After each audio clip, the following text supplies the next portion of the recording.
मेरे भाई साहब, धर्मेंद्र भाई साहब हमसे एक प्रश्न पूछ रहे कि किसी व्यक्ति के द्वारा कोई आदमी जानबूझ के अपराध कर रहा है, कोई अपराध कर रहा है, तो वही व्यक्ति सजा से बच सकता है क्या? भाई साहब जी क्वेश्चन है ना आपका? हाँ जी, क्वेश्चन था।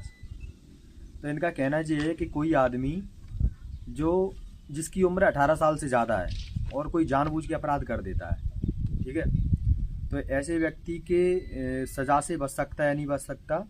तो इस चीज़ का एक ही जगह वर्णन है भारतीय न्याय संहिता में, साधारण अपवाद में, कि कोई व्यक्ति है, जैसे मान लो भाई साहब आप हो, हाँ ठीक, आप पानी का जहाज चलाते हो, ठीक है, और दुर्घटनावश सामने बड़ा जहाज आ गया, ठीक, अगर दोनों जहाज टकराते हैं तो उसमें बड़ी मात्रा में जनहानि होगी, दोनों जहाज डूबेंगे और बड़ी संख्या में मतलब लोग मारे जाएंगे। ऐसी स्थिति में आपके पास बगल में मोड़ने का ऑप्शन है जी। तो बगल में एक छोटी सी कोई बोट चल रही है जिसमें कम, बड़े जहाज की तुलना में कम लोग आदमी बैठे हैं, कम लोग बैठे हैं। अब तुम बड़ी घटना बचाने के लिए जानबूझ के छोटे नाव में टक्कर मार रहे हो, ठीक, छोटे बोट में टक्कर मार रहे हो, तो जानबूझ के तुम अपराध तो कर रहे हो।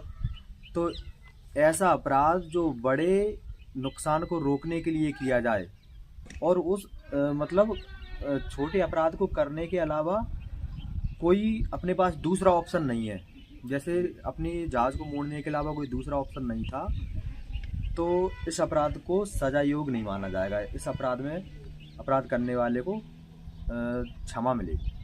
अच्छा, दूसरे शब्द में समझ सकते हैं, जैसे किसी गांव में आग लगी है, ठीक, सभी घर लाइन से लगे हुए हैं, आग बढ़ती जा रही है, तो आपने क्या किया, पूरे गांव में आग फैलने से रोकने के लिए जो घरों की लाइन लगी थी उसमें से तुमने एक या दो घर गिरा दिए, ठीक। अब तुमने घर गिराए हैं तो कहीं ना कहीं अपराध तो किया है, तुमने सामने वाले की संपत्ति को नुकसान पहुंचाया है, लेकिन तुम्हारे द्वारा ये अपराध किया जा रहा है घर गिराने का, तो इस अपराध में भी आपको कोई सज़ा नहीं मिलेगी।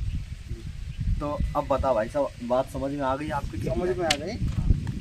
एक है सामान्य अपवाद के रूप में है, इनका वर्णन शायद धारा 19 BNS में है,